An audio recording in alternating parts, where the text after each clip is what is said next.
Hi, everyone. Thanks for joining us today. My name is Dr. Linnea Goodman. I am a reproductive endocrinology and infertility specialist. I'm at Virginia Fertility and IVF in Charlottesville, Virginia.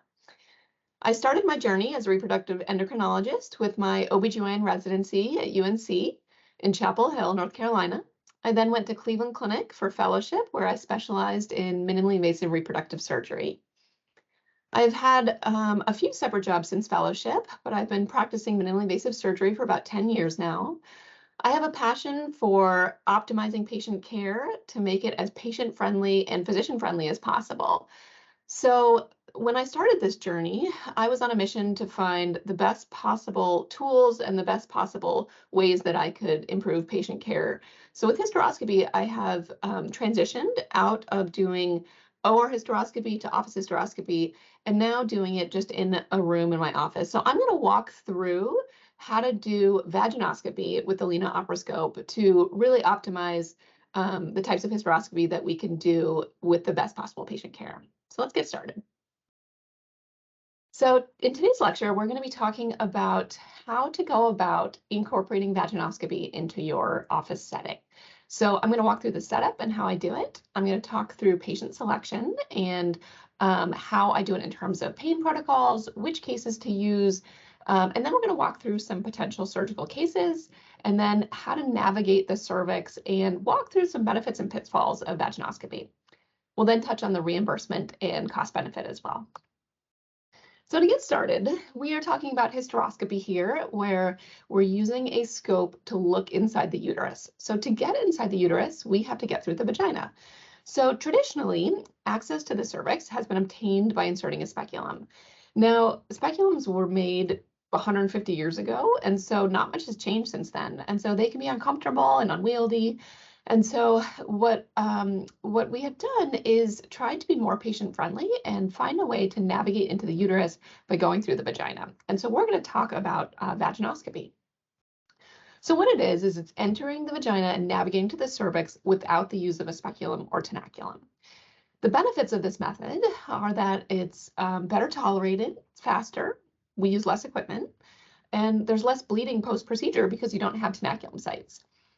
And additionally, in patients that have difficult to visualize cervices with a speculum, vaginoscopy makes it much easier for both the patient and the provider. So let's talk a bit about background. So vaginoscopy has been around for a long time, but it's recently come into the forefront with some really well-designed studies that have looked at vaginoscopy compared to standard treatment. So this is a randomized controlled trial that was published in 2019. It looked at almost 1,600 women, and it showed that vaginoscopy is more successful, faster, and has lower pain scores and complications compared to standard hysteroscopy. In addition, a retrospective study looking at the same issue in 2021 showed that there's similar success rates for vaginoscopy, and they had faster cases and lower pain scores. And finally, a meta-analysis that looked at over 2,400 women found the same thing. Vaginoscopy is faster, lower pain scores, and similar failure rates. So all of this points to the benefits of using vaginoscopy in our practice. So vaginoscopy is really helpful for office hysteroscopy. So the scope that I use is the LiNA OperåScope, and this is a disposable scope. The great thing about a disposable scope is that there's much less capital investment. So instead of pouring a lot of money up front, you just pay per use. The additional benefits of it being disposable is that there's no cleaning, processing, or storage required. There's less staff that's needed, and the training for the staff is very minimal. And there's very minimal space constraints because I don't have to do this in an operating room, and I don't have large, bulky equipment. And then you don't need anesthesia. So I use no anesthesia at all for these cases. And so we don't have to have the patients paying for anesthesia. They don't need an IV, and they don't need to go to sleep or have a driver. And finally, it being disposable makes for a much easier cleanup. So afterwards, we don't have any sort of processing. We don't have to clean our dirty utility room, and then we finish and it's over. So I'm going to walk through the equipment, and then I'm going to walk through the setup. So the list of equipment needed are your recording module, the LiNA OperåScope, an underbuttock drape or a trash bag, a bag of saline, tubing, operative equipments, but noticeably absent, you'll see that there's no need for a speculum, tenaculum, or betadine. Let's walk through the setup of the LiNA OperåScope in the office that I use. So the first piece is the recording module. This is the only piece that is reusable. This has a couple components. It has a power cord that goes directly into the wall. It also has a USB port. I put this in, we're able to save the pictures and the videos here. It then has inputs for a scope as well as a monitor. So if there's a TV screen on the wall, you can show the patient right at the time. We then have the scope that comes in a disposable package. You take out the scope, you flip the monitor into place, you take the battery pack, you flip that in. We then have a working hysteroscope. So you take this scope, you plug it right in to the recording module. We then need fluid, so you can either use this pack that comes with an underbuttock drape and tubing, or you can just use straight IV tubing and an underbuttock drape. We take that tubing. There's inflow and outflow right here with clearly marked labels. So I attach my inflow here, shut off my outflow to get started. I then use vaginoscopy, so I don't even use a speculum when I'm doing this. The LiNAscope has the ability to articulate the tip 360 degrees. So this is really great if I have someone who is severely antiflexed or retroflexed to get through that internal cervical os. Once into the cervix, we then hydrodilate with just fluid to gravity, get into the uterus. This is usually really well tolerated. I'm able to look at both sides of the uterus. I can articulate if necessary. Really great visualization. And then if I see pathology, there's a number of different tools. This is the rat tooth grasper. I'm able to slide this right in the operative channel, and I generally remove polyps up to about 1.5 centimeters with this tool with very little difficulty. And I've done it both on the sides of the uterus and the fundus. It really has a really great ability to remove those. And then you can remove the pathology straight through the channel. Take a good look around to make sure that everything is good, and then remove the scope.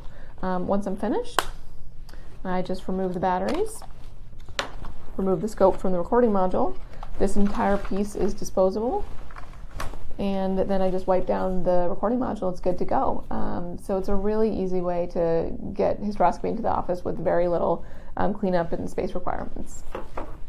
So this is the setup in the office, and so you'll note that the bag of fluid is hung to gravity attached to the scope, and there's very little setup required and very little need for skilled assistance because you can essentially do it all yourself. So now let's switch gears to vaginoscopy. So we're in the OR, we're in the office, we're set up to do our hysteroscopy, and so the standard has been that we place a speculum, we use betadine to clean off the cervix, and oftentimes even use a tenaculum to grasp the cervix in place. So if vaginoscopy is so much better tolerated, what are the barriers to incorporating it? So I think the biggest barrier is lack of provider experience. And there's definitely a learning curve. I would say, 10 to 20 cases before someone gets comfortable with vaginoscopy. So we're going to walk through kind of the first initial cases and kind of how to set yourself up for success. Another concern is, will patients be comfortable? And especially as this takes a little bit longer initially when you're learning, are patients comfortable during this time? And then people worry, will they be able to complete it? And will they be able to complete the procedure once they're in the uterus? So let's walk through this. So who are candidates for vaginoscopy? Really everyone. So there's never a time when I start the case when I put the speculum in initially. Now, there certainly are times when vaginoscopy fails, and we'll talk about that. But if that's the case, then you place the speculum afterwards. So who are some key patients to start with? I think patient selection is very important with whatever case you choose. And so for the first couple cases, it's really important to choose patients that you have a good relationship with, and if they're going to be okay with it taking a little bit of extra time and you walking through this procedure. So low anxiety, highly motivated patients are great for this, or people that really have high discomfort with speculums are another good cohort of patients because they'll be very motivated to do this.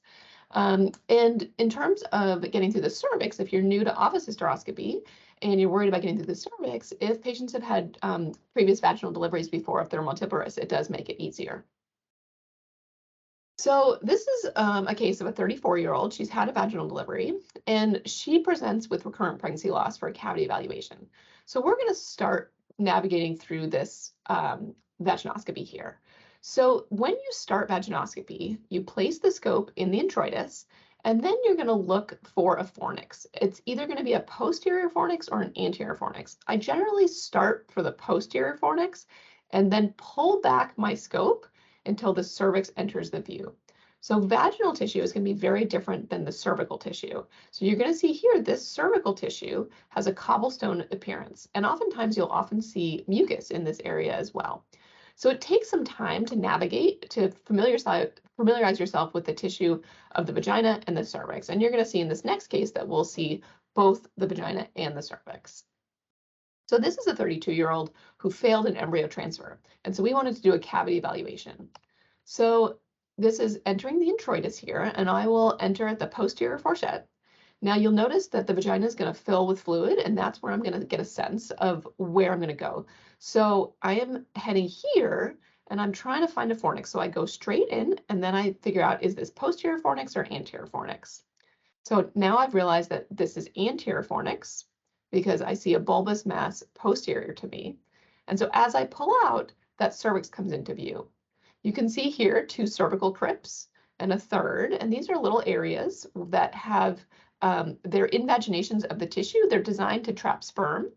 And as I very gently navigate through the cervix, I pop through that external os. Now, one of the big concerns with vaginoscopy is, what if someone has cervical stenosis? And here you saw that the cervix was small, but I was still able to navigate into that cervix, even though it was less than that 4.2 millimeters.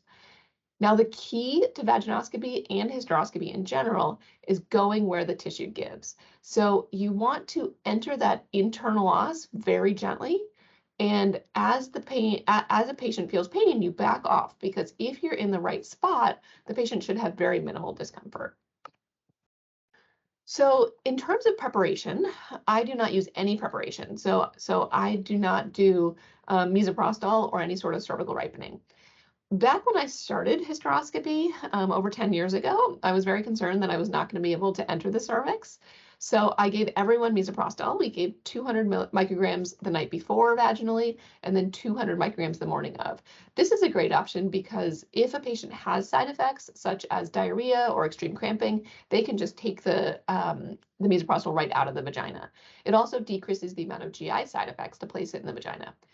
After about 100 cases, I felt very comfortable getting into the cervix, and I said, okay, let me try this without misoprostol. And I found that I was able to enter each cavity without it. So I haven't used it in many years, but if I have someone that I failed getting in, that would be my next step, would be to prescribe misoprostol. Or if I have someone that I'm very worried about who has had a history of a LEEP procedure or some sort of cryotherapy on their cervix, that's someone that I would consider using misoprostol for.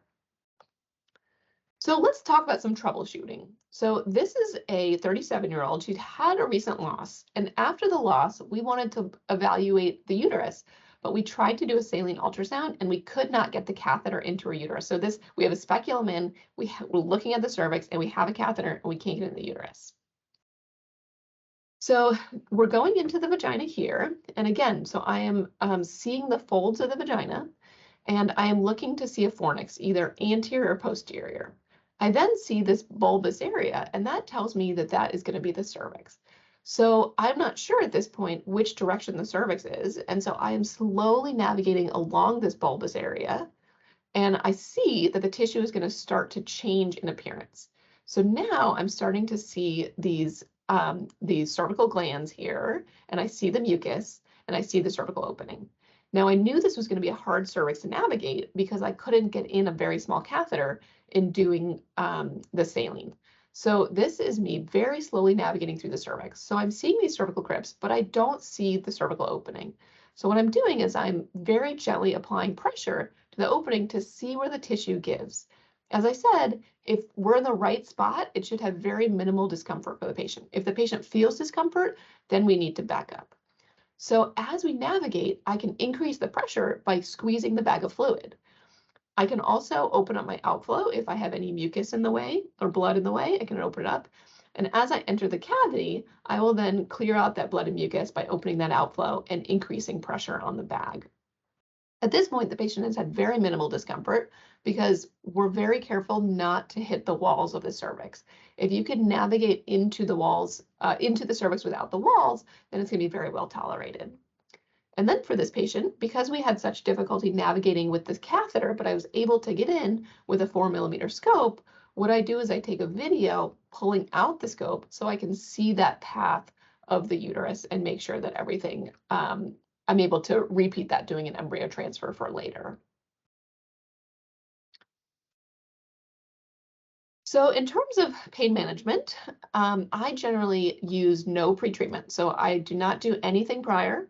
I do not tell the patients to take anything, and I don't give them anything in the office.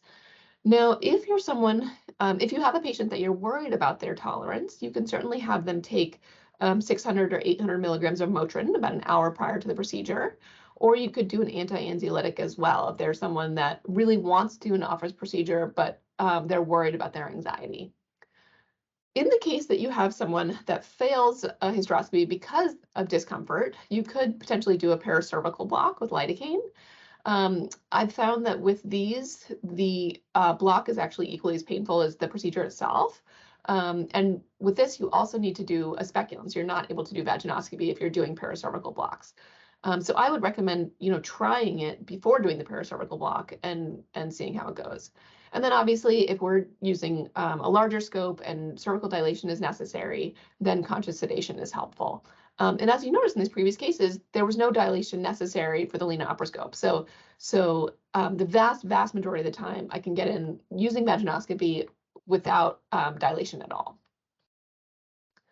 So in terms of putting this practice and putting it out there to show if it's successful or not, we did a randomized control trial in 2020, and we randomized 100 patients, 50 in each arm, to either receiving a saline ultrasound or an in-office hysteroscopy with vaginoscopy as a cavity evaluation prior to IVF with embryo transfer. So all of these patients undergoing embryo transfer, we wanted to look inside the uterus to make sure that there was not going to be any pathology, polyps, fibroids, et cetera, that were going to inhibit implantation.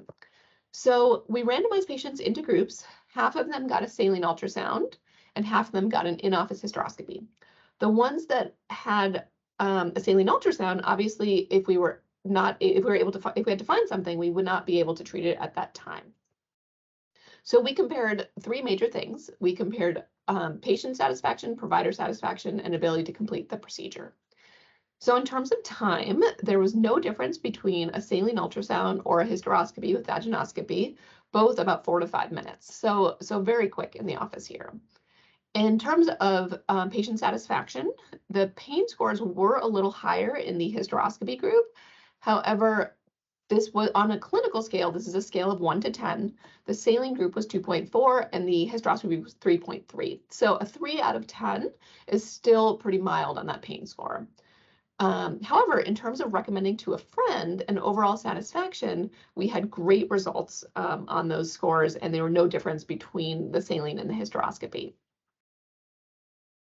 In terms of provider satisfaction, the ease of procedure was the same between saline and hysteroscopy.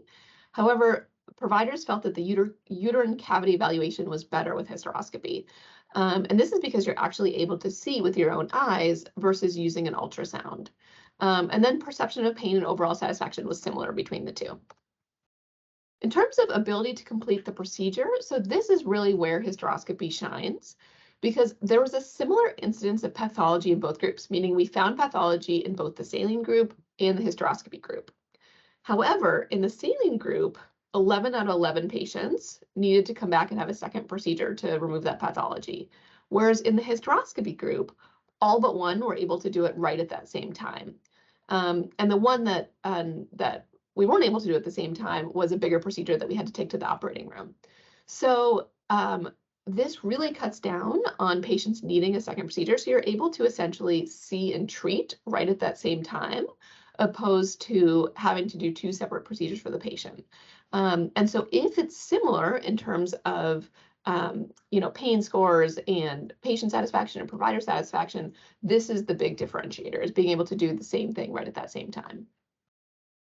So let's talk through a couple examples. So we do a lot of diagnostic hysteroscopy, being that I'm a fertility doctor. So I do a lot of cavity evaluations with hysteroscopy, and this is a great tool to be able to do quick and easy and make sure that I don't have anything small. There are all sorts of pathology that we find. The most common is probably polyps. So polyps are usually benign tissue masses of the endometrium, and these can be big, they can be small, and they can be easily removed with a grasper. As I said before, generally up to 1.5 centimeters is able to be removed in the office without anesthesia. Bigger than that, it is helpful to be able to morcellate or have a bigger scope. So this is an example of adhesions, and this is the 31-year-old who had a dilation curettage for a miscarriage and then came back, and on her cavity evaluation, we found this adhesive band. Now, there's two ways potentially to go about doing this. The first would be scissors, which would be able to easily kind of come through this adhesive band. The reason we're showing this video is because this is a set of the rat tooth graspers, and the graspers were already out because there was a polyp in the other part of the cavity. And I've always, and when I started this, I had been very concerned about patient tolerability of operating within the uterus while they're awake. This is a patient that is very much awake, and I talked through this with her, and with the initial pull, I said, "Do you feel this?" And she said, "Nope." And I said, "Okay, I'm going to pull a little harder. Did you feel this?" And she did not. And so I was actually able to take this down with the graspers right here while she was awake, just having an open communication between me and the patient. So with scissors, this would have been a lot easier, but I wanted to show that this is well tolerated, even if it's a little bit more pull on the uterus. This is a patient who had had a recent miscarriage, and her HCG levels plateaued, so they didn't drop all the way down to 0. And so this, you can see the area of retained products on the anterior surface of the uterus that we're going to take down with the graspers here. The benefit of this is that the patient doesn't need a full D&C. So we don't need to go in with either a sharp curette or a suction D&C and destroy the rest of the endometrium. If we're doing a blind D&C, then we are going to damage that endometrium on the top or the bottom, and we're not just purely going to remove this tissue. And you can see that this tissue is densely adherent, but we're able to undermine the tissue just in that specific spot and remove that tissue. And this patient had her HCG levels drop to 0 once we were able to remove this tissue. There's other things that we can see that we're not able to see on a saline ultrasound or a regular ultrasound. So the image on the left is a unicornuate uterus, which involves a semi-uterus that has one tubal opening. So this is a embryologic derivative that has implications for future childbearing. And so this is helpful to know if someone is getting pregnant, because they could have preterm delivery or breech presentation. And this is something that oftentimes is not picked up on ultrasound. The middle picture is an example of endometritis. So this patient presented with recurrent pregnancy loss, and on this hysteroscopy, we were able to see these red punctations, and we could take a biopsy and confirm the presence of plasma cells through a CD138 stain, and then able to treat the patient for endometritis. But we were able to do this really quickly because we're able to see it on hysteroscopy up front. Then the last picture is a patient who had a thickened endometrial stripe, and we weren't sure if there were polyps or an overall thickening. And so you can see here that she has an overall thickening, and we're able to do a gentle curettage to remove this thickened tissue to get her set up for an embryo transfer. So we've now established that office hysteroscopy is able to be done, and it has a big benefit for patients in terms of their the clinical picture. Now, let's talk a bit about the financial side. So this is old data, but it's even worse these days. And this is talking about the average charges to do a hysteroscopy in the operating room in the hospital. So when you do a hysteroscopy in the operating room in the hospital, there are two separate charges There's a surgeon's fee, which is often nominal, and then there is a facility fee. And that facility fee, includes staffing for the OR, includes keeping the lights on for the OR, all sorts of things that go into running a large OR. In addition, a patient will get an anesthesia fee as well as being charged for the medications that they need for anesthesia. So it can be, upwards of $10,000 to even $20,000 of a charge that is coming out from a hysteroscopy. So in 2017 and 2018, Medicare started realizing that they are paying out huge amounts of money for these hysteroscopies in the operating room.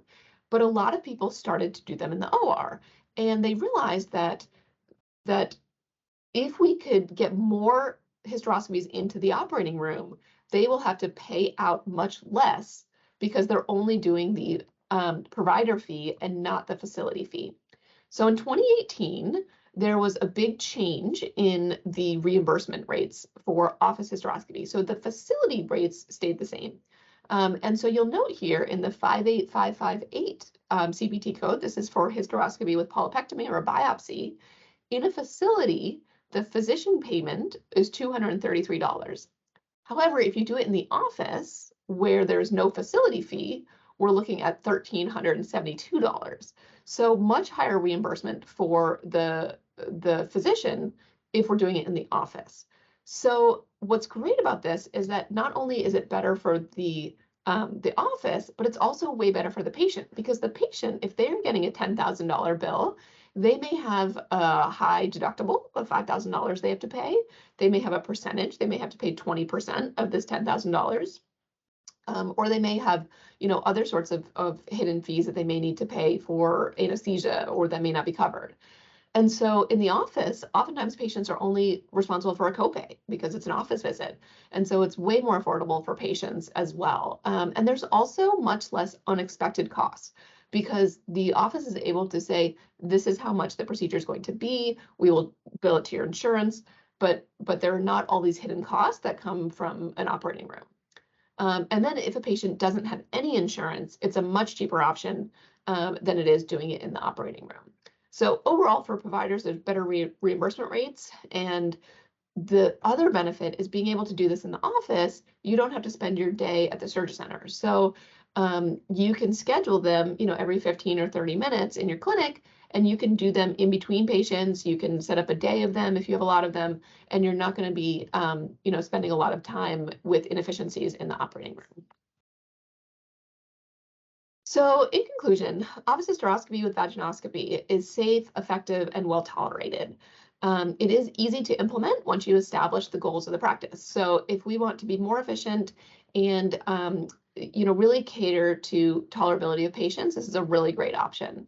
It does take a learning curve, and so it does take picking good first patients and just having patience to figure out your workflow and the process of vaginoscopy. But in the end, once you get over that hump, it is very beneficial to both patients and providers and definitely worth doing. So thank you so much for listening, and I would be happy to entertain any questions.